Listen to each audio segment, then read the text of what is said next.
Range. I am going to start out by telling you. I am going to start out by telling you why I picked an ocean background for today. So, what I wanted to talk about today was Jesus and grief, and how Jesus is part of our grief process, and also what is grief like, and how do we know if we're grieving. These are things that a lot of us are living through right now, and we may be having a lot of experiences right now that we're not used to having. And so I wanted to talk through that a little bit. But I specifically chose the ocean background because for me, as a Christian pastor and as a follower of Jesus, baptism is where it's at, especially when I am grieving.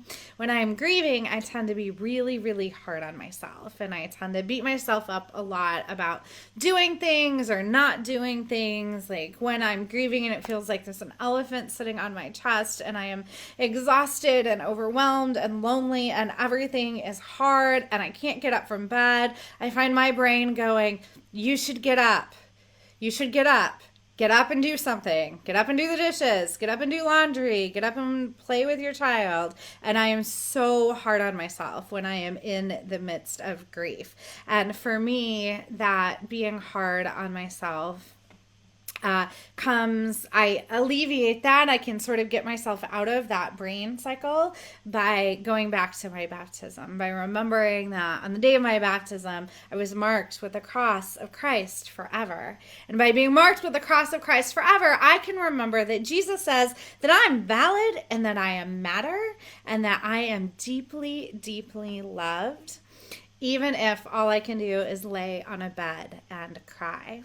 And so for me, the ocean background is symbolism of baptism, and I just need to be washed in the waters of baptism, especially as I am sad about things or am grieving about things.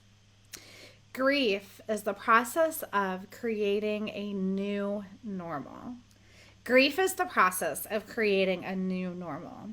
So when we are grieving anything, the old way of living, the thing that life was like before, is not ever going to be that way again, or at least not for usually a pretty long time. And it's our brain's process of creating a new normal. And that can be really tricky. For some of us, there are all kinds of different things that bring about grief. When someone dies, we grieve, and that is absolutely true and valid, and we can miss people deeply. And there are also other kinds of grief. I lost the use of my ankles at a very young age. In fact, one of my ankles is even taped up right now as we speak because I just sprained it again on Easter Sunday. And I lost the use of my body at a really young age, and my body let me down, and it didn't take care of me the way that I wanted it to, and it wasn't there for me. And so that was a grief process. My dad passed away 15 years ago, and that was a grief process. My first breakup when I was 16 was an absolute grief process. It was terrible. When it became clear that I was only able to have one child, that was a huge grief process as well. There are all kinds of things that we grieve when we leave communities we love, when we move, when we lose our jobs, or when we lose our way of life. And so what happens is there's the before time, the during time, and then the after time. And so the before time is when everything is normal and we're hanging out and life is just going along and everything's fine. And then bam, something major happens. We lose the use of our body. We get a new medical diagnosis. We lose a job. Someone we love deeply dies. A pet dies. Life as we know it is over and suddenly changed. And we are asked to move on. If you are here and you are watching, I'm super glad that you're here, and I hope that you will please type in the chat and let me know that you're here. Let me know, what are you grieving right now? I know that my son has shed 0 tears about not being able to go to school right now, but he has shed tears about losing our spring break vacation because our family hasn't been on vacation together in a couple of years. And that is hard for him. He's grieving the loss of his teacher. He very much was looking forward to seeing his teacher again as well. Our lives are not normal. And anytime that we lose normalcy, it ends up in us having a grief process and having to figure out what is our new normal going to be like and how is that going to happen. And also, as we go through this, the normal that we go back to after COVID, after the pandemic, after, hey, Missy, I'm glad you're here, after the pandemic is not going to be the same normal that we had before the pandemic. I just heard today that some people are thinking that we're all going to wear masks even when we go to church in the future. And so how do we all take communion when we're wearing masks? I don't know. We have to kind of figure it out. Things aren't going to be the same. And so we have to build up our resilience to grief. We have to build up our ability to grieve.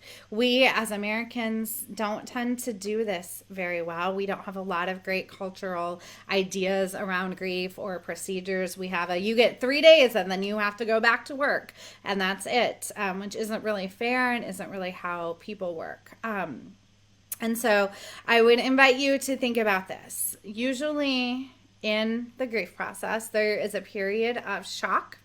And there's also a period of denial that something is happening or changing. I know that for a long time, people were able to pretend for a couple weeks like this is just going to be a little temporary thing and then everything was going to go back to normal. Hey, Scott, I'm so glad you're here. Thanks for watching and listening. We got to pretend, right, for a couple weeks that like we were in denial. This is fine. We're going to stay home for 2 weeks. We're going to rest. We're going to hang out. Some of us are going to work extra hard or extra hours. And then things are going to get better. And it's become clear that's not really what is going to happen. And so we could be in denial about it. And then there is often a period of anger.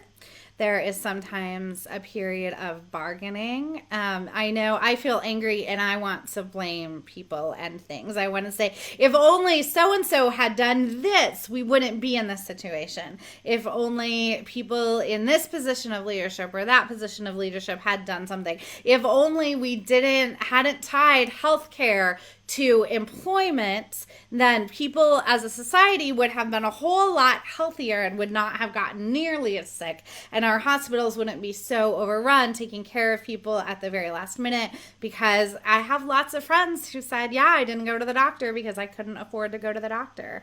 It is easy to blame the system. It is easy to blame people, and wanting to blame others and having anger about that is a pretty normal reaction to the grief process. Another normal reaction to the grief process is depression. It's that elephant sitting on your chest and laying in bed and laying still and staring into space and crying. One of the things that happens when we're grieving is our brains are so busy trying to figure out a new normal. And right now during COVID, it's extra hard because we cannot imagine that new normal. We don't even know what the world is going to look like when this is over. And so because part of our brains are trying to process this information and figure something out that we can't ultimately figure out, it takes time. It takes energy. Generally, I tell people who have just lost someone that they can expect a few things to be true. One of the things they can expect is that they will lose things significantly more frequently than they are used to losing things.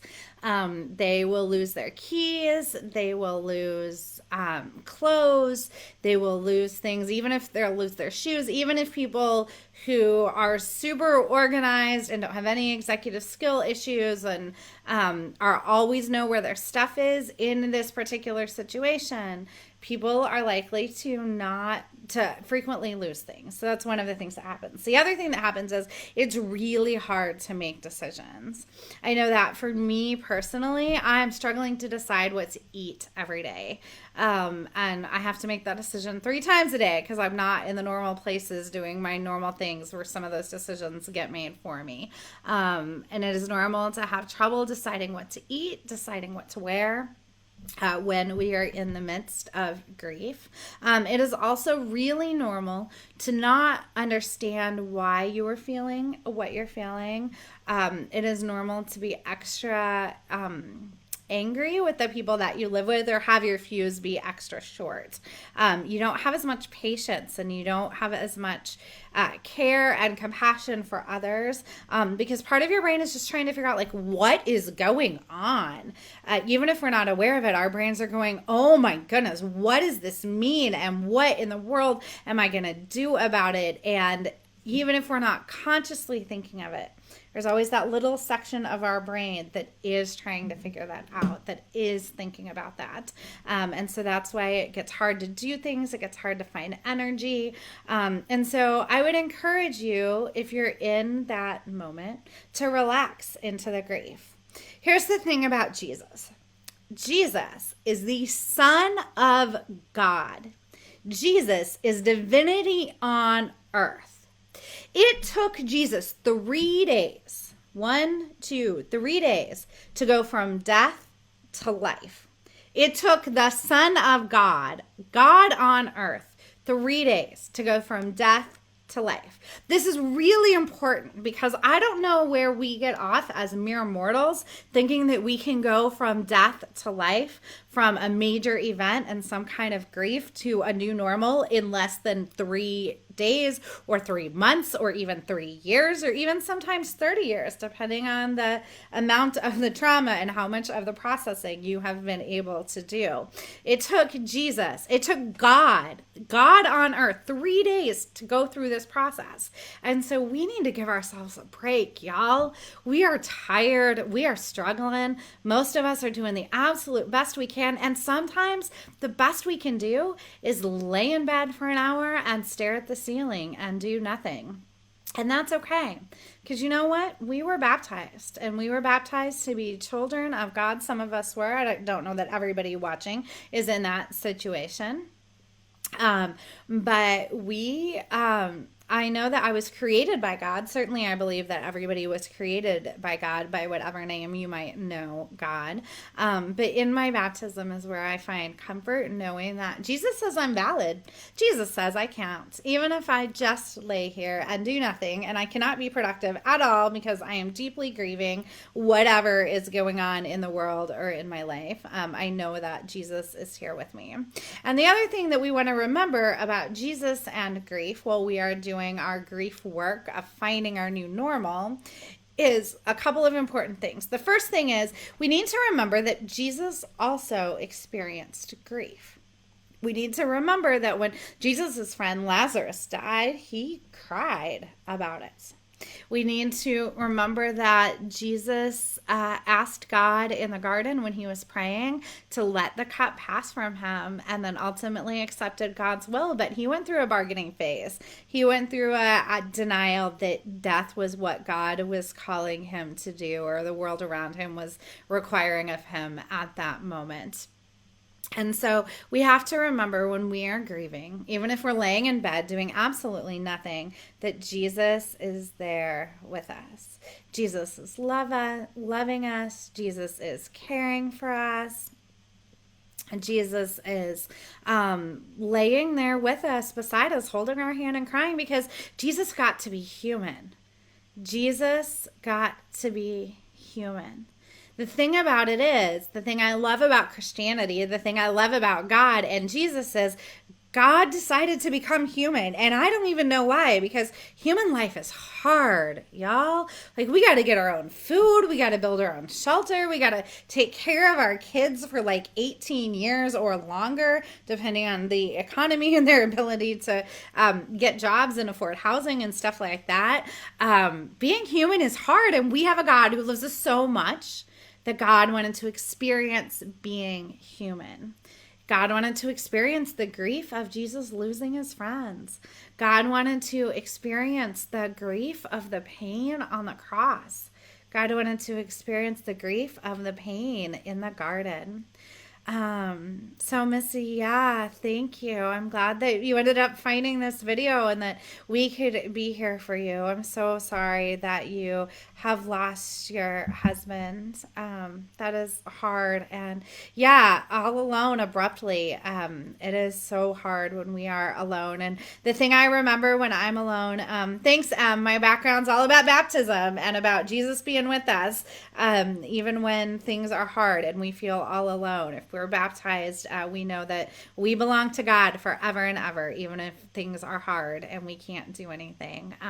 And so, also, for me, my baptism is what gives me permission to grieve. It gives me permission to be sad, it gives me permission to know that Jesus is with me. So, um yeah, it is hard, and we're creating this new normal. And then, like Missy said, she lost her husband, and then she just started going out and going places, and then all of a sudden she can't do that anymore. I know people who had surgery right before the pandemic. Let's recap where we were. Okay, so we were talking about Jesus and grief. So we're talking about how grief is the process of creating a new normal. And as our brains are working on creating a new normal, there's always one section of our brain that is constantly working on creating that new normal. And so we might do things like lay and stare into space, or need extra sleep or extra naps, or feel really confused, or like we don't know what's going on. We might lose things more frequently than normal. We might have more trouble making decisions than normal. We might need more time to lay around and do nothing than normal. And we were talking about how great it is that we have a Jesus who lived a real human life and experienced real life grief and pain and suffering, and experienced the death of friends and loved ones. And so when I'm, laying in bed with the elephant of grief on my chest, just crying and completely overwhelmed with everything, I imagine Jesus laying next to me, because Jesus was here and Jesus experienced grief and death and pain. And that matters to me. It matters to me so much. It also matters to me that I was baptized. That's why the beautiful ocean is behind me. I'm not really in front of an ocean. This is a digital background. But I picked an ocean specifically because when I am most grieving is when I most want to remember my baptism. I most want to remember that I was marked with the cross of Christ forever. And I was marked with the cross of Christ whether I'm emotionally stable or not, whether I'm crying or not, whether I'm laying on the bed unable to move but constantly beating myself up about all the things I should be doing that I'm not, because my brain and my body are busy grieving.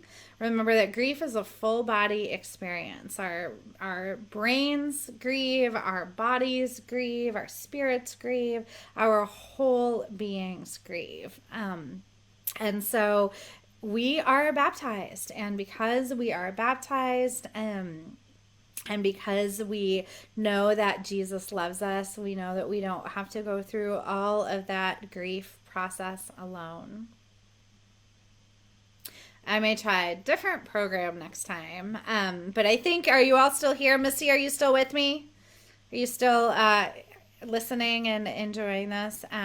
So the other thing we need to remember about grief is that it takes forever. Jesus took 3 days to go from death to life, and Jesus was divine. Jesus was the Son of God. Jesus was God. And so if it takes Jesus 3 days to go from death to life, it's gonna take us at least 3 years. Okay, good, Missy, thank you. It's gonna take us at least 3 years, or 3 months, or 30 years, maybe even, to do it. We only get 3 days in our modern day capitalism for grief leave, usually for funeral leave, and that's not cool because it takes longer than that. And so I want to invite us to remember that Jesus grieves. Jesus grieves with us. Jesus grieves for us. Jesus grieves beside us. And that we know we can't be alone in our grief. And also, if we've been baptized, we know that we are valid and important and loved and lovable and cared for and held. And that we are marked with the cross of Christ forever, even if our brains and our bodies and our whole beings are so busy grieving. All we can do is lay and stare into space, or even if we can't make any decisions, or even if we don't really know what's going on around us. Those things are all true. And so creating a new normal is hard. And losing things and people that we love is hard. Um, and it takes a long time, and Jesus does it with us. And so here's the great news about us having Jesus, who is God become human, right? The great thing is that Jesus knows grief. He lost friends. Jesus felt pain. Jesus tried to bargain it away with God, right? In the garden, Jesus says, let this cup pass from me and your will be done, and finally accepts what is happening. You can actually do an interesting thing where you trace the grief process of Jesus through the crucifixion, and then into the resurrection. And so here's the other interesting thing, right? When Jesus comes back from the dead, his friends are all grieving. His disciples are all grieving. His disciples are super sad and miss him a lot. And then he shows back up. And yay, our friend is alive again, except only kind of. Except it's different than it was before. Except Jesus still had the scars, right? He still had the scars in his hands, and he still had the scars in his side, and he still had the scars on his feet. We enter into our new normal with scars. We enter into our new normal with the marks of what we've been through, the marks of the pain that we have been through. And that matters because we can use those marks to encourage us in our lives, to help us live our new normal the best way possible. We can use those marks to share with others what it's like to be human and how hard it is, but how great it is that we have Jesus with us when we are human. And then the best thing about Jesus, of course, is that with Jesus, death is never the end of the story. New life and resurrection are always, always, always the end of the story. And so even if I feel like I'm in the tomb with Jesus, or even if I feel like I am being tortured, leading up to the crucifixion, mentally or physically or emotionally or spiritually in my whole being, I know that Jesus knows what I'm going through. And even if I feel like I'm in the tomb and I'm in a place of death, I'm in a place of emotional or physical death, and I've been in both in my life. I know that Jesus gets it because Jesus was in the tomb 3 days. And I also know that Jesus invites me out of the tomb. Jesus invites me to create a new kind of normal. It won't be the same as before, but it will be resurrection, and it will be new life, and it will be a kind of normal that hopefully can invite others into a process of healing and of hope. But it can also just be a normal of being able to get through life. I just had a conversation today where we talked about how the first year of grief is always the hardest. The first birthday without the person you love, or the people you used to live by, or the job you used to have. The first Christmas, the first Thanksgiving, if you've lost a parent, the first Mother's Day or Father's Day, if you've lost a spouse, the first birthday or the first anniversary. Those are hard and they take time. And yet, at the end of the first year, we've already survived 1 year, so we can survive the next year. We can be like, okay, well, I survived the first Christmas without this thing. I can survive the next Christmas without this thing, and it can give us hope. And in the end, Jesus promises to be here with us, to go through it with us, to give us the time that we need, to understand us, to have claimed us in our baptism. So let's just throw out all ideas that we're supposed to be productive while we're grieving. Sorry, but that's just ridiculous. And Jesus holds us and cares for us and washes us in baptism, which says that we matter and we are loved and we are cared for no matter what, and then invites us to resurrection. I always imagine the grief process like going into the tomb with Jesus, and then once we kind of figure out the new normal, then it's like coming out for resurrection. I got to be honest though, my dad's been gone 15 years and I just cried real actual tears yesterday because I missed him so much. And so it gets less intense, it gets easier to live with. And honestly, crying about missing my dad is just part of my new normal. It's not my every single day 15 years later. But it's part of my new normal. I'm crying about my body not working. It's not every day, all day, but it is part of my new normal, and that makes it a lot easier to live with. So I am sure that Jesus has brought me healing and resurrection through this grief process. And so that is what I wanted to share today, all of those things about Jesus and grief. If you have questions or comments or things that you are deeply grieving, you can drop them in the comments. Feel free to also drop in the comments if you can see the weird blinky thing that it looks like the camera's doing on my end.